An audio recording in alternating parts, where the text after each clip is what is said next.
MegaCD here again, and today what I thought I'd show you, or at least tell you what I'm doing, is, well, what I'm doing.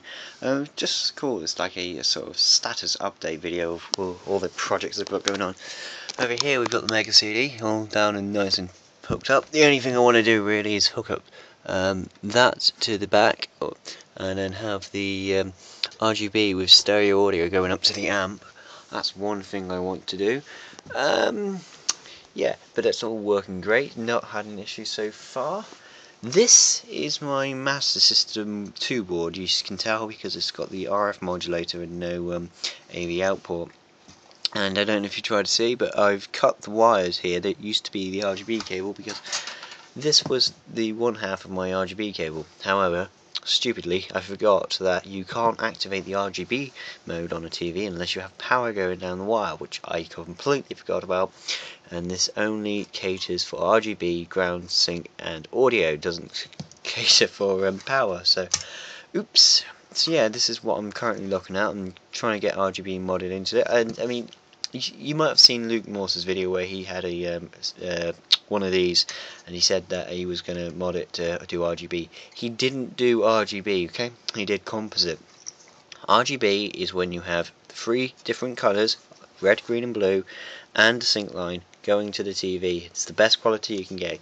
What Luke did was composite, and that's all the colours combined with the sync line into one cable. It's not as good, trust me. Anyway, so yeah, I've been looking at that. I've been looking actually what the chips do. You've got the CPU over here, which is a Zilog Z80, which is a very famous CPU, which I've not seen. Well, it's been used like everywhere, you know, arcade boards, computers, everything. It's even used in the Mega Drive as the sound CPU. And actually, that's a point. The reason that's included in the Mega Drive is mainly for backwards compatibility, which is, you know, for a cartridge-based console is astounding. Anyway, also this is the Sega MPR15155 chip, but that's actually a mask ROM, so that'd be your BIOS and your, in this case, Sonic the Hedgehog ROM chip for here. I believe that's RAM for the Zilog over there. We have the audio processor, which seems a bit too big for me, but you know. Input controller, more RAM over here, I think, and yeah. And then we got down there is the Sony. That's a Fujitsu encoder, RGB encoder, which does RGB. It does RGB, composite, S-video, and it also does something with the audio. I don't quite get it. And what this does, the RF modulator, what it does, it gets the composite audio and the mono sound, and basically mixes them together into the standard aerial format. What I might do is remove that. I don't really want to mod it too much, but I might remove it because I'm probably never going to need RF anymore. I mean, it's a terrible format.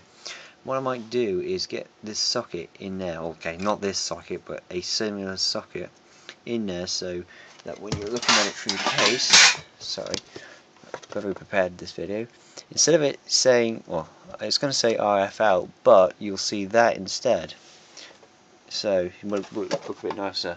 So yeah, also what's going on, hold on one second. Oh, okay, I was going to show you, there's a Mega Drive in the back there, which yeah, it's a whole mess up here, which is actually being turned into a jammer drive, which is basically when you take a Mega Drive and you put a jammer connector on it, and put it into a cabinet, everything works fine. That I've got the audio section working, I've got the video section, well, in theory I've got it working, and the power in theory should be working. Just need to hook up controls and make sure it all works. Here is a Neo Geo 6-slot board. This is actually Psycho 94's. I don't know if you can see that, but we've already tried to repair it there. What this has had is a coat hanger go onto it. What this has had is these boards have a lithium-ion battery, and that battery sometimes leaks, and in this case it did. And it, you know, when we first got it, we didn't actually notice it. Well, it kind of looked like it couldn't look like it had leaked. Where is that battery go? No, it's this side.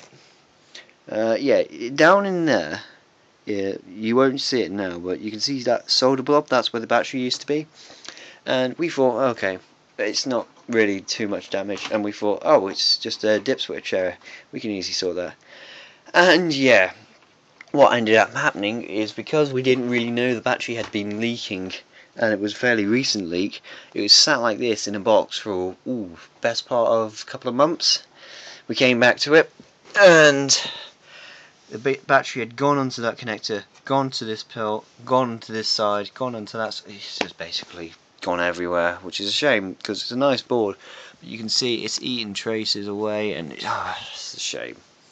But yeah, that's for sale at the minute, because although we really would like to fix it, we just don't think it's going to happen. So, and you know, it's beyond our technical capabilities, and you know, I'd like to sell it to Luke or give it to him to fix, but unfortunately he lives in Japan and it cost me an arm and a leg to ship to Japan.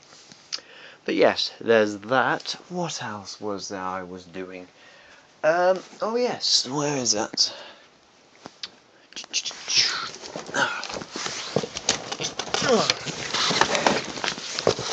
This is going to pull, sorry, hold on a second.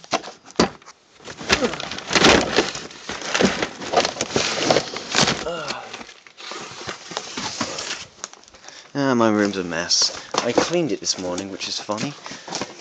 In here, I hope you didn't see that.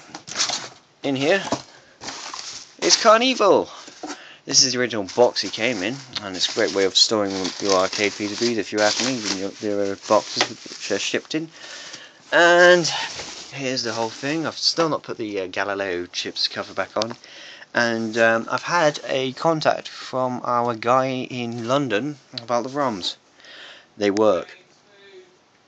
And yes, so this has got us some error with it I've got to sort out.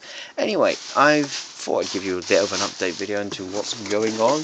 Hope you've enjoyed, and I've got to go.